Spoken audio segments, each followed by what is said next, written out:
हे सूर्य देव, जो मनुष्य आज इस वीडियो को देख रहा है उसका सदैव कल्याण करना और उसके जीवन में कभी भी धन दौलत की कमी न होने देना। भक्तों, स्वागत है आपका सनातन ज्ञान चैनल पर, जहां हर रोज हम आपको ले चलते हैं उस दिव्यता की ओर जो जीवन में न सिर्फ शांति लाती है बल्कि धर्म, धन और आत्मिक शक्ति भी प्रदान करती है। आज मैं आपको सुनाने जा रहा हूं एक ऐसा पौराणिक सूर्य मंत्र जिसे सिर्फ जपने से ही मनुष्य को धर्म की प्राप्ति होती है। यह वही मंत्र है जिसकी शक्ति को सबसे पहले अनुभव किया था राजा मांधाता ने। हाँ, वही मांधाता जिनके धर्म और तप की गाथाएं आज भी पुराणों में लिखी हैं। त्रेता युग का समय था। सूर्य वंश में जन्मे एक महान और धर्मनिष्ठ राजा थे, महाराज मांधाता। एक समय ऐसा आया जब उनके राज्य में अकाल पड़ गया। न बारिश, न अन्न, न ही लोगों में शांति बची थी। राजा मांधाता बेहद चिंतित थे। वे जानते थे कि राज्य चलाने के लिए सिर्फ बल नहीं, धर्म की कृपा भी आवश्यक है। उन्होंने कई यज्ञ करवाए, दान पुण्य किया, पर स्थिति नहीं बदली। तब एक दिन उनके गुरु वशिष्ठ आर्षि ने उन्हें एक गूढ़ मंत्र का रहस्य बताया और कहा कि हे राजन, यह सूर्य मंत्र स्वयं ब्रह्मा जी ने आदित्य को प्रसन्न करने हेतु बताया था। अगर आप इसका 21 दिन तक श्रद्धा से जप करेंगे तो सूर्य देव स्वयं प्रकट होकर आपकी परीक्षा को समाप्त करेंगे। राजा मांधाता ने 21 दिनों तक हर भोर सूर्य को जल अर्पित करते हुए इस मंत्र का जप किया और ठीक 21वें दिन जैसे ही उन्होंने मंत्र का जाप पूरा किया, आकाश में घने बादल उमड़ पड़े और पहली बार वर्षा हुई। लोगों की भूख मिटी, धरती हरी हुई और पूरे राज्य में धर्म, शांति और संतुलन लौट आया। भक्तों, यह मंत्र केवल मंत्र नहीं है, यह सूर्य देव की वो कृपा है जो सत्य, धर्म और समृद्धि तीनों का मार्ग खोलती है। भक्तों, अगर आप भी अपने जीवन में आ रही सभी परेशानियों जड़ से खत्म करना चाहते हैं तो इस मंत्र का जाप करना शुरू कर दें, क्योंकि जिसने सूर्य देव को प्रसन्न कर लिया, समझो उसके जीवन में कभी अंधकार नहीं आता। मित्रों, आपसे निवेदन है कि कृपया वीडियो को अभी लाइक जरूर कर दीजिए। आपके एक लाइक से हमें पता चलता है कि आपको इस प्रकार की दिव्य जानकारियां पसंद आ रही हैं। और हाँ, अगर आप हमारे चैनल पर नए हैं तो तुरंत सब्सक्राइब करें और बेल आइकॉन दबाएं, ताकि हर सुबह आपकी शुरुआत हो ऐसे ही दिव्य मंत्रों और कथाओं से। नीचे कमेंट करके बताइए, क्या आपने कभी सूर्य देव को जल अर्पित किया है? अब जानिए वह मंत्र जिसे राजा मांधाता ने जपा था। तो चलिए अब हम सुनते हैं वह दिव्य मंत्र जो धर्म की प्राप्ति और सूर्य देव की कृपा पाने का सशक्त माध्यम है। ध्यान से सुनिए, पूरे श्रद्धा भाव से। ओम आदित्याय विद्महे दिवाकराय धीमहि तन्नो सूर्यः प्रचोदयात्। ओम आदित्याय विद्महे दिवाकराय धीमहि तन्नो सूर्यः प्रचोदयात्। ओम आदित्याय विद्महे दिवाकराय धीमहि तन्नो सूर्यः प्रचोदयात्। ओम आदित्याय विद्महे दिवाकराय धीमहि तन्नो सूर्यः प्रचोदयात्। ओम आदित्याय विद्महे दिवाकराय धीमहि तन्नो सूर्यः प्रचोदयात्। ओम आदित्याय विद्महे दिवाकराय धीमहि तन्नो सूर्यः प्रचोदयात्। ओम आदित्याय विद्महे दिवाकराय धीमहि तन्नो सूर्यः प्रचोदयात्। ॐ आदित्याय विद्महे दिवाकराय धीमहि तन्नो सूर्यः प्रचोदयात्। ॐ आदित्याय विद्महे दिवाकराय धीमहि तन्नो सूर्यः प्रचोदयात्। ॐ आदित्याय विद्महे दिवाकराय धीमहि तन्नो सूर्यः प्रचोदयात्। ॐ आदित्याय विद्महे दिवाकराय धीमहि तन्नो सूर्यः प्रचोदयात्। ॐ आदित्याय विद्महे दिवाकराय धीमहि तन्नो सूर्यः प्रचोदयात्। ॐ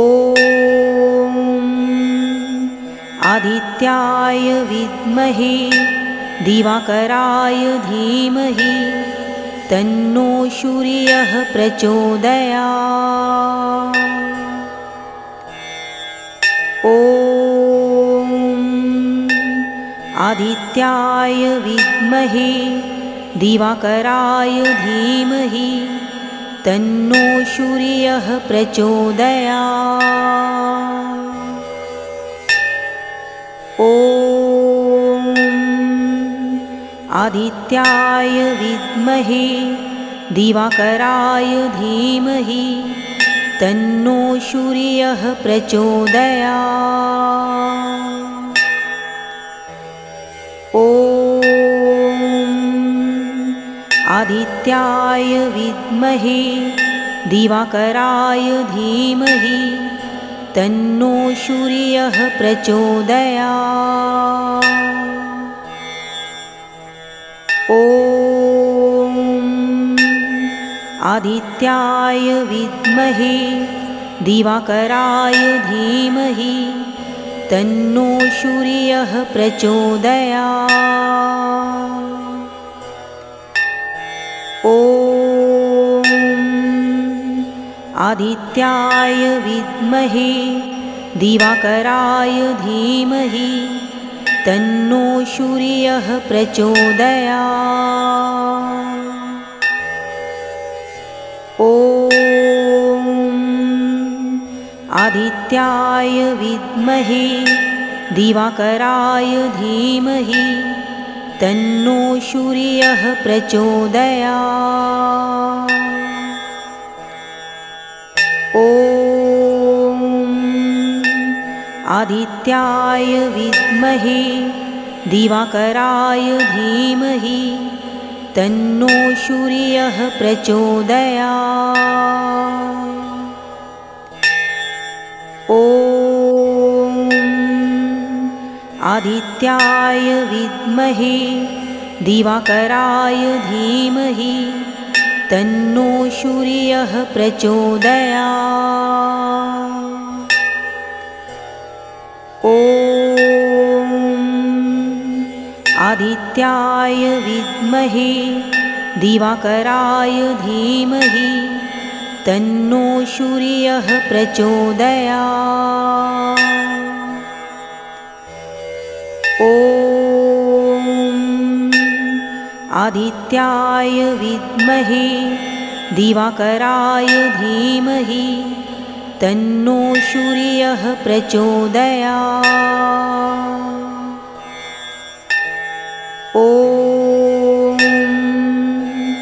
आदित्याय विद्महे दिवाकराय धीमहि तन्नो सूर्यः प्रचोदयात्।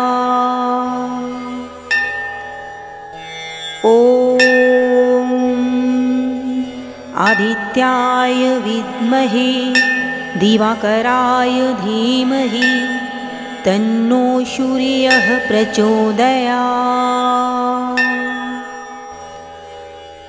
ॐ आदित्याय विद्महे दिवाकराय धीमहि तन्नो सूर्यः प्रचोदयात्। ॐ आदित्याय विद्महे दिवाकराय धीमहि तन्नो सूर्यः प्रचोदयात्। ॐ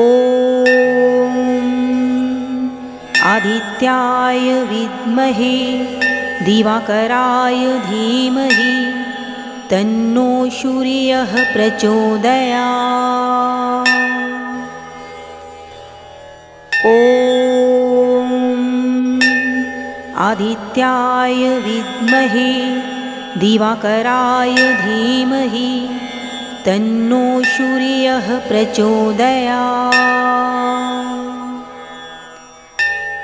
ॐ आदित्याय विद्महे दिवाकराय धीमहि तन्नो सूर्यः प्रचोदयात्। ॐ आदित्याय विद्महे दिवाकराय धीमहि तन्नो सूर्यः प्रचोदयात्। ॐ आदित्याय विद्महे दिवाकराय धीमहि तन्नो सूर्यः प्रचोदयात्। ॐ आदित्याय विद्महे दिवाकराय धीमहि तन्नो सूर्यः प्रचोदयात्। ॐ आदित्याय विद्महे दिवाकराय धीमहि तन्नो सूर्यः प्रचोदयात्। ॐ आदित्याय विद्महे दिवाकराय धीमहि तन्नो सूर्यः प्रचोदयात्। ॐ आदित्याय विद्महे दिवाकराय धीमहि तन्नो सूर्यः प्रचोदयात्। ॐ आदित्याय विद्महे दिवाकराय धीमहि तन्नो सूर्यः प्रचोदयात्। ॐ आदित्याय विद्महे दिवाकराय धीमहि तन्नो सूर्यः प्रचोदयात्। ॐ आदित्याय विद्महे दिवाकराय धीमहि तन्नो सूर्यः प्रचोदयात्।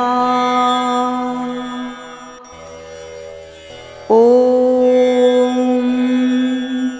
आदित्याय विद्महे दिवाकराय धीमहि तन्नो सूर्यः प्रचोदयात्।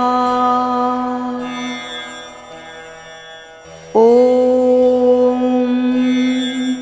आदित्याय विद्महे दिवाकराय धीमहि तन्नो सूर्यः प्रचोदयात्। ॐ आदित्याय विद्महे दिवाकराय धीमहि तन्नो सूर्यः प्रचोदयात्। ॐ आदित्याय विद्महे दिवाकराय धीमहि तन्नो सूर्यः प्रचोदयात्। ॐ आदित्याय विद्महे दिवाकराय धीमहि तन्नो सूर्यः प्रचोदयात्। ॐ आदित्याय विद्महे दिवाकराय धीमहि तन्नो सूर्यः प्रचोदयात्। ॐ आदित्याय विद्महे दिवाकराय धीमहि तन्नो सूर्यः प्रचोदयात्। ॐ आदित्याय विद्महे दिवाकराय धीमहि तन्नो सूर्यः प्रचोदयात्। ॐ आदित्याय विद्महे दिवाकराय धीमहि तन्नो सूर्यः प्रचोदयात्। ॐ आदित्याय विद्महे दिवाकराय धीमहि तन्नो सूर्यः प्रचोदयात्। ॐ आदित्याय विद्महे दिवाकराय धीमहि तन्नो सूर्यः प्रचोदयात्। ॐ आदित्याय विद्महे दिवाकराय धीमहि तन्नो सूर्यः प्रचोदयात्। ॐ आदित्याय विद्महे दिवाकराय धीमहि तन्नो सूर्यः प्रचोदयात्। ॐ आदित्याय विद्महे दिवाकराय धीमहि तन्नो सूर्यः प्रचोदयात्। ॐ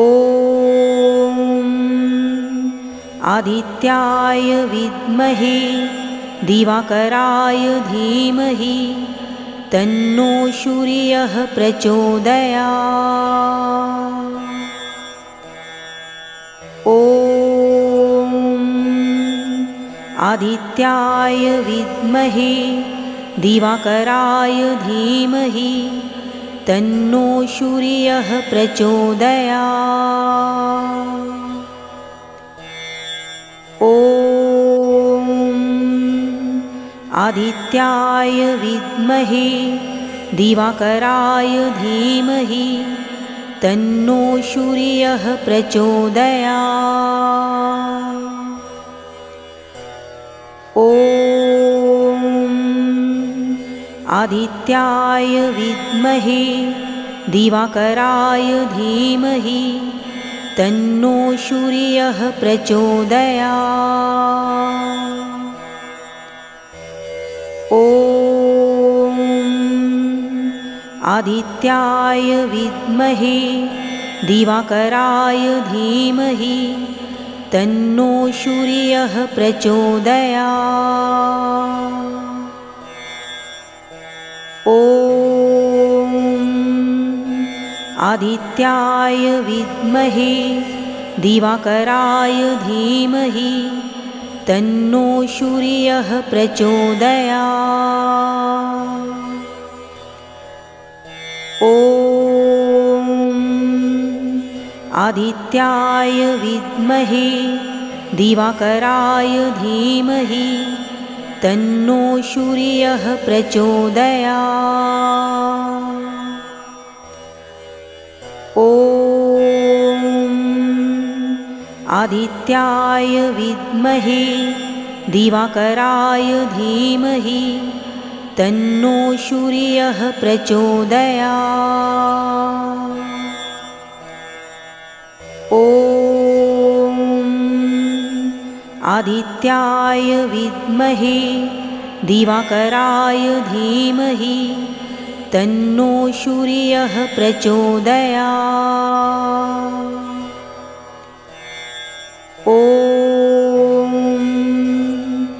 आदित्याय विद्महे दिवाकराय धीमहि तन्नो सूर्यः प्रचोदयात्। ॐ आदित्याय विद्महे दिवाकराय धीमहि तन्नो सूर्यः प्रचोदयात्। ॐ आदित्याय विद्महे दिवाकराय धीमहि तन्नो सूर्यः प्रचोदयात्। ॐ आदित्याय विद्महे दिवाकराय धीमहि तन्नो सूर्यः प्रचोदयात्। ॐ आदित्याय विद्महे दिवाकराय धीमहि तन्नो सूर्यः प्रचोदयात्। ॐ आदित्याय विद्महे दिवाकराय धीमहि तन्नो सूर्यः प्रचोदयात्। ॐ आदित्याय विद्महे दिवाकराय धीमहि तन्नो सूर्यः प्रचोदयात्। ॐ आदित्याय विद्महे दिवाकराय धीमहि तन्नो सूर्यः प्रचोदयात्। ॐ आदित्याय विद्महे दिवाकराय धीमहि तन्नो सूर्यः प्रचोदयात्। ॐ आदित्याय विद्महे दिवाकराय धीमहि तन्नो सूर्यः प्रचोदयात्।